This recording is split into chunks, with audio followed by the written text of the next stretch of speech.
Hello, my name is Shivani and this is a curry bookworm. Today I want to talk to you about why reading is such an important habit to have.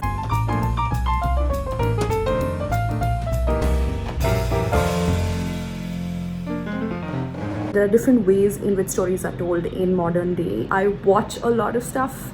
I love theater, I love dance, I love music, I love all kinds of storytelling. I'm not saying one is better than the other. I'm just trying to tell you what parts of your brain or life reading is more relevant to and how it can help you, especially because in today's world I find that a lot of people have either stopped reading or they've stopped reading as much, and I just want to sort of re-establish why it's important for us in today's context. Okay, so in our super fast world today, right, I believe that two things are super important. One is introspection and the other is imagination. I'll tell you why.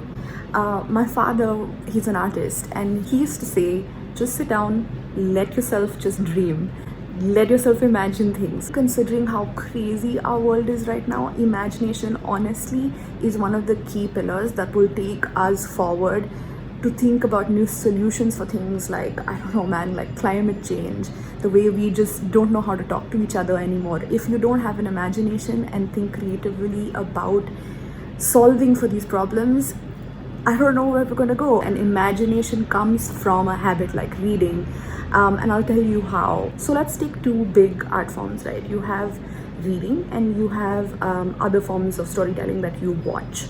Now, with other forms of storytelling, you are being told the story and you are being sort of spoon fed. You're sort of being told how to imagine it. What are the people wearing? How are they feeling? What is their face looking like when they're emoting, etc. With reading, all of that is imagination. All of it is what you construe or how much the author tells you. Everything else is completely up to you to make up, to imagine, to think of, right? I read in an article once, it said that like when you're reading, you're essentially sitting, immersing yourself in something and then taking pauses to sort of think about it. And that makes a huge difference, you see, because it allows you to introspect, which is the second thing that I was telling you was really important. It allows you to introspect how what you've just read makes sense to you, and not after a whole episode or after a whole movie or after a whole play. It's literally whenever you want to take a break, you take a break, you sort of reflect on what you've read and you think about how this applies to you. Would you have done things differently? Does this apply to somebody else that you know?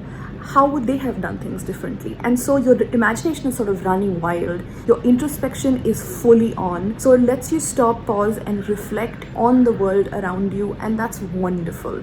The second thing that reading does, it allows you to really listen. When someone's talking to you, often you're either sitting on your phone or you're doing, I don't know what else, or thinking about something else or whatever. With reading, you actually develop this muscle that allows you to really build your attention span and be there when someone is talking. That just makes you a better listener, which takes me to my next point, which really helps relationships. It really helps you understand people better. Reading as an art form really puts you in the head of the protagonist or several protagonists, as the case may be. You're able to see a conversation, a monologue, a dialogue within that person's mind, which you don't really see in other art forms. You don't really see people talking to themselves.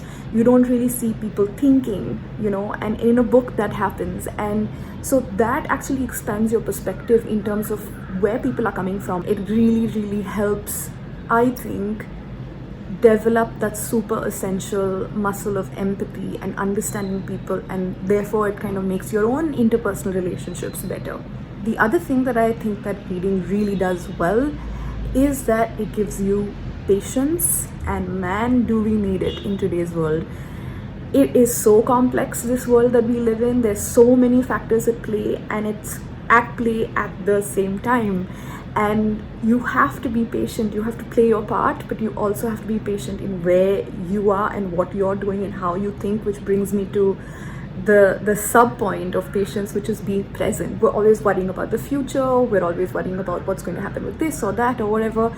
And I don't know if we're really all there all the time. We're always in, like, we're having a shower and we're thinking about like 5 things about work, or the laundry that needs to be done, or the cat's litter that needs to be taken out. Yes, these are things that I think about, it is true, and I try to not think about it, but I do feel like reading in general really facilitates my being present, so you develop that skill as well.